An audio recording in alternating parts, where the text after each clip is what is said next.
पुष्पा झुकेगा नहीं, कहने वाले टीएमसी के जहांगीर खान चुनाव से पहले आखिर क्यों झुक गए हैं? फाल्टा री पोलिंग से पहले क्यों अपना नामांकन वापस ले लिया है? यानी कि इस वीडियो में बात बंगाल की सियासत की। नमस्कार, आप देख रहे हैं न्यूज़ 18 का डिजिटल प्लेटफॉर्म। मैं हूं आपके साथ श्रुति श्रीवास्तव। पश्चिम बंगाल की फाल्टा विधानसभा सीट पर होने वाले पुनर्मतदान से ठीक पहले 2 दिन पहले सियासी गलियारों में जबरदस्त भूचाल आ गया है। पुष्पा डायलॉग वाली रील से चर्चा में आए तृणमूल कांग्रेस के कद्दावर उम्मीदवार जहांगीर खान ने अचानक अपना नामांकन वापस ले लिया है। विस्तार से समझाते हैं आखिर ऐसा क्यों हुआ। दरअसल पश्चिम बंगाल की राजनीति में उस समय एक बहुत बड़ा और अप्रत्याशित यू टर्न देखने को मिला जब दक्षिण 24 परगना जिले की हाई प्रोफाइल फाल्टा विधानसभा सीट से सत्ताधारी तृणमूल कांग्रेस के आधिकारिक प्रत्याशी जहांगीर खान ने चुनावी मैदान से अपने कदम पीछे खींच लिए। मीडिया रिपोर्ट्स के अनुसार आगामी 21 मई को होने वाले पुनर्मतदान से ऐन पहले जहांगीर खान ने चुनाव अधिकारियों के समक्ष जाकर अपना नामांकन पत्र वापस ले लिया। चुनाव आयोग की अभूतपूर्व मुस्तैदी और इलाके में भारी संख्या में केंद्रीय बलों की तैनाती के बीच सत्ताधारी दल के उम्मीदवार का इस तरह अचानक से चुनावी रण छोड़ देना पूरे राज्य में चर्चा का विषय बन गया है। इस फैसले ने न सिर्फ तृणमूल कांग्रेस के रणनीतिकारों को हतप्रभ कर दिया है, बल्कि फाल्टा सीट के पूरे चुनावी गणित को भी पूरी तरह से पलट कर रख दिया है। चुनाव प्रचार के दरमियान उनके दबंग अंदाज और सोशल मीडिया रील्स को देखकर किसी ने सपने में भी नहीं सोचा था कि वे वोटिंग से ठीक पहले मैदान से हट जाएंगे। मीडिया में छपी खबर के मुताबिक जो नेता चंद दिनों पहले तक विरोधियों को खुलेआम ललकार रहा था, उसने चुनाव आयोग और पुलिस प्रशासन की कड़क घेराबंदी के आगे घुटने टेक दिए।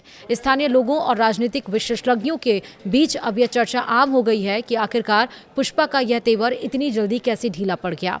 इस पूरे ड्रामे के पीछे की असल कहानी 29 अप्रैल को हुए पहले दौर के मतदान से जुड़ी हुई है। फाल्टा विधानसभा सीट के सभी 285 पोलिंग बूथों पर उस दिन वोट डाले गए थे, लेकिन मतदान के दरमियान बड़े पैमाने पर धांधली, ईवीएम मशीनों पर काली पट्टी यानी कि ब्लैक टेप चिपकाने और मतदाताओं को डराने धमकाने की गंभीर शिकायतें सामने आई थी। विपक्ष ने इसे लोकतंत्र की हत्या करार देते हुए सीधे दिल्ली तक गुहार लगाई थी और इसके बाद चुनाव आयोग ने सख्त रुख अपनाते हुए 29 अप्रैल को हुए पूरे चुनाव को ही पूरी तरह से रद्द कर दिया और आगामी 21 मई को पूरी सीट पर नए सिरे से फ्रेश पोल यानी कि पुनर्मतदान कराने का ऐतिहासिक फरमान जारी कर दिया।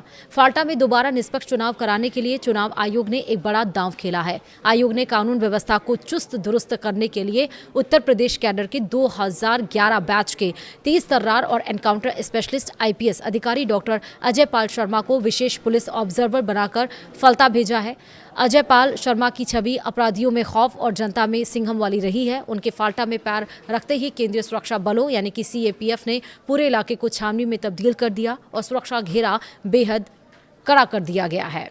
आईपीएस अजय पाल शर्मा की एंट्री के बाद फाल्टा का सियासी पारा उस वक्त 7वें आसमान पर पहुंच गया जब उनका एक वीडियो सोशल मीडिया पर वायरल हो गया।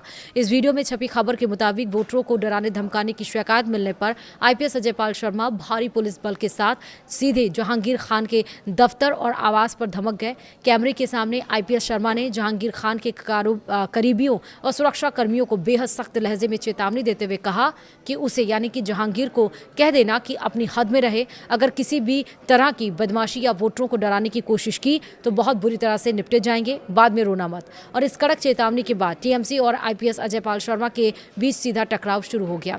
दरअसल टीएमसी नेतृत्व ने इसे असंवैधानिक बताते हुए आरोप लगाया है कि आईपीएस शर्मा बीजेपी के एजेंट के रूप में काम कर रहे हैं और टीएमसी उम्मीदवार के परिवार को प्रताड़ित कर रहे हैं। यहाँ तक कि एक स्थानीय महिला ने आईपीएस शर्मा और केंद्रीय बलों पर देर रात घर में घुसने और बदसलूकी करने का आरोप लगाते हुए फाल्टा थाने में शिकायत भी दर्ज कराई थी। मीडिया में छपी खबर के मुताबिक सपा प्रमुख अखिलेश यादव और टीएमसी सांसद महुआ मोइत्रा ने भी इस कार्रवाई पर तीखी आपत्ति जताई है, जबकि बीजेपी ने सिंघम की इस सख्ती का खुलकर समर्थन किया था। इस भारी विवाद और प्रशासनिक शिकंजे के बीच जहांगीर खान कानूनी तौर पर भी घिर चुके थे। अपनी गिरफ्तारी की आशंका को देखते हुए उन्होंने कलकत्ता हाईकोर्ट की शरण ली थी। अदालत ने उन्हें 26 मई तक अंतरिम राहत देते हुए चुनाव खत्म होने तक गिरफ्तारी पर रोक तो लगा दी थी, लेकिन कोर्ट ने यह शर्त भी जोड़ दी थी कि वे जांच में पूरा सहयोग करेंगे और इलाके में कोई अशांति नहीं फैलाएंगे। लेकिन इसके साथ ही फाल्टा में अब ज़बरदस्त टक्कर होने वाला है। देखना होगा कि ये सीट किसके खाते में जाती है। फिलहाल इस वीडियो में इतना ही। नमस्कार।